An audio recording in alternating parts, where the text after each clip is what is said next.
Welcome to the Branding Room Only podcast, where we share career stories, strategies, and lessons learned on how industry leaders and influencers have built their personal brands.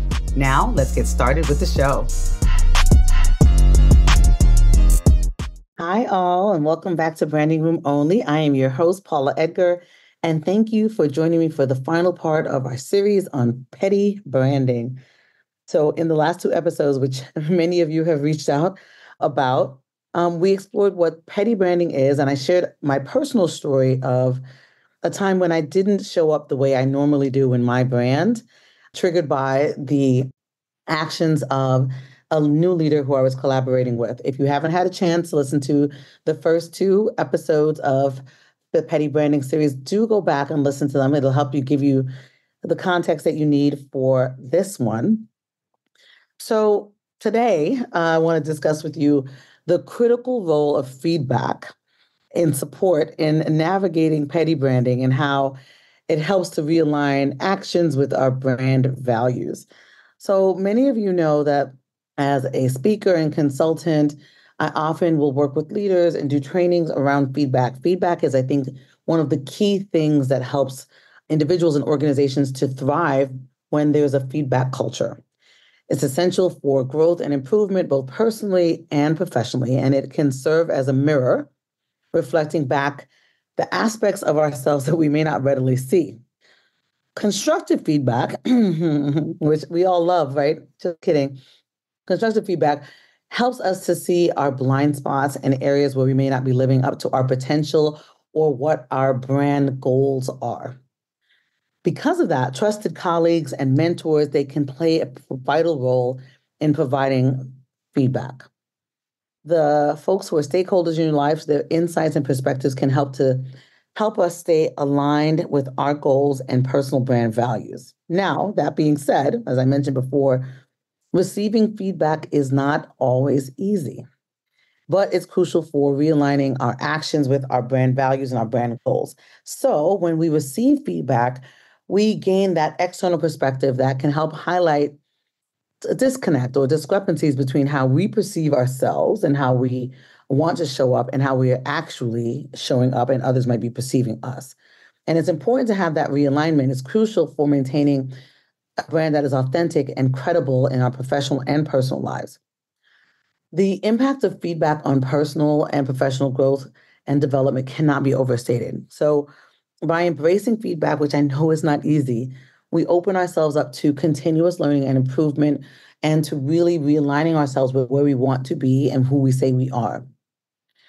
Having that growth mindset, not that fixed mindset, that willingness to learn and adapt is really what differentiates successful professionals and their brands from those who remain in that stagnant and fixed mindset.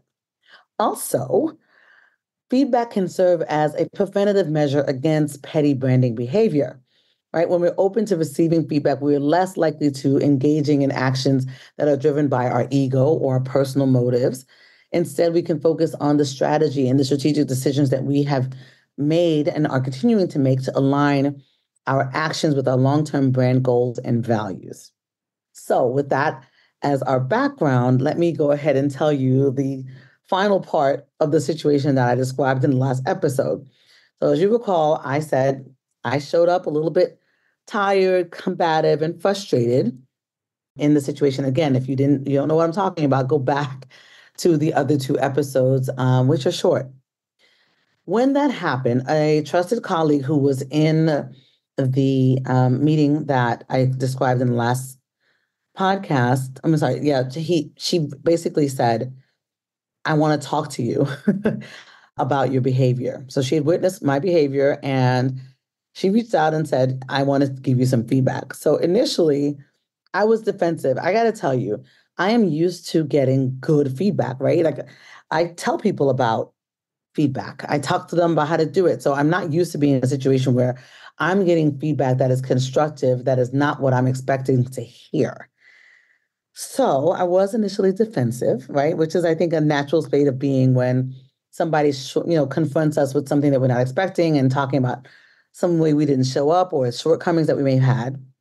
However, because I know this person and I respect this person so much, I knew this feedback came from a place of support and respect. But brand wise, it also came from a place of surprise, which really helped me to like listen faster and to get over that defensiveness.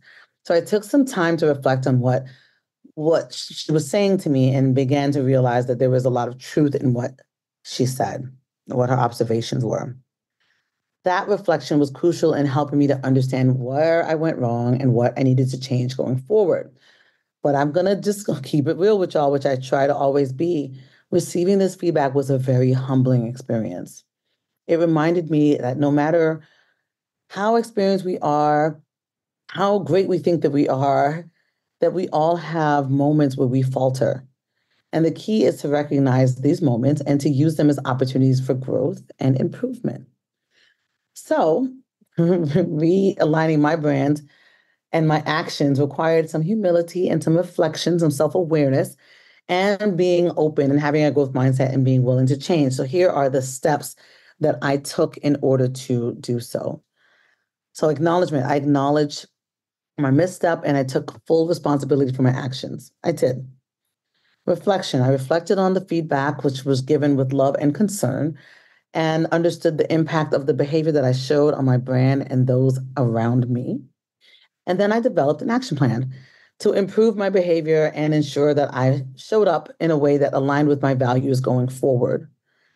Most importantly, for all of you to hear, is acknowledgement and accountability should always be hand in hand with apology when you have done things that were not the way you expected to show up. And in this case, I knew that regardless of my feelings, because I still felt that in what I wanted to say and the reason why I was upset was correct, the way that I said it and the way that I showed up was incorrect. And so I reached out to the new leader and I apologized. I said sincerely, please understand that while I disagree with some of the things that you're doing, that I did not show up in a way that I should have. And I am deeply, deeply apologetic that I did so. And moreover, did so in front of others. And so I did do that. And then I also, my last piece is and I am always committed to being continuously improved. I want to seek regular feedback. You know, the person who gave me the feedback is someone that I consider a mentor and somebody who is very fantastic. Checking in with her as well as other members of my personal board of directors to just make sure that if there's any feedback that they need to give me, I get it. And also that the way that I'm showing up is aligned with the goals that I have set for both my brand and my values. So I'll tell you, there were positive impacts from those steps. In case you're wondering, that leader did not accept my apology, and I'm okay with that. Again, it's my responsibility to acknowledge and to be accountable for my actions, and it is their choice and their ability to decide that that was not okay with them, and I'm okay with that. But that being said, I was able to mend relationships with both one of my mentors, the other folks who were in the room, some of who reached out to me to say, you know, that's not usually how you are. So clearly we should be concerned. And I thought to myself, this is a good reflection of my brand in this sense, in that folks trust my brand so much that they were able to say, if Paula feels like something's going on here, we need to pay attention to that, not to fully override anything, but to be able to at least use it as a point of information that they can, you know, rely on going forward. So that was a helpful thing. So after that situation, I have to say that I was grateful for it, even though it was challenging when it happened. And I do feel, and I did feel since then, much more secure in my personal brand and in how I feel about my values. And so I want to just remind you that incorporating feedback into your daily practice is essential for long term success and it helps you to build your brand, right? And so here are some tips. Be open and receptive, right? Approach feedback with an open mind and a willingness to learn. And seek feedback proactively. Don't wait for feedback to come to you. Actively seek it from colleagues, mentors, peers, and other people in your personal board of directors. And when it comes, even if you don't want it, be reflective and not defensive. And understand that for the most part, most people will give you feedback out of a love and concern about you and your brand as opposed to out of frustration. Reflect regularly. Think about feedback you've received both recently as well as in the past. How have you been able to incorporate that? Hear the things that you need to hear, incorporate any changes, and to continue to get better. And then implementing those changes, right? Making sure you always have an action plan to implement and that the actions align with your brand and your values. So in doing so, making feedback a part of your regular professional practice, it helps to build your personal brand so you can stay aligned with your values and continue to grow and improve, which is branding. Your brand should never be stagnant. So, throughout this series, we discussed the impact of petty branding and the importance of showing up authentically and professionally. And here are some key lessons that I hope you've learned. One, can't say it enough. Self awareness. Be aware of your emotions, be aware of your capacity, be aware of your connection to things that you're passionate about and how they influence your behavior. Being accountable, taking accountability for your actions and the impact on your brand, having support systems, having mentors and trusted colleagues to give you feedback and guidance, even when you haven't asked for it, and flexibility, staying open to change and being willing to adapt for the greater good.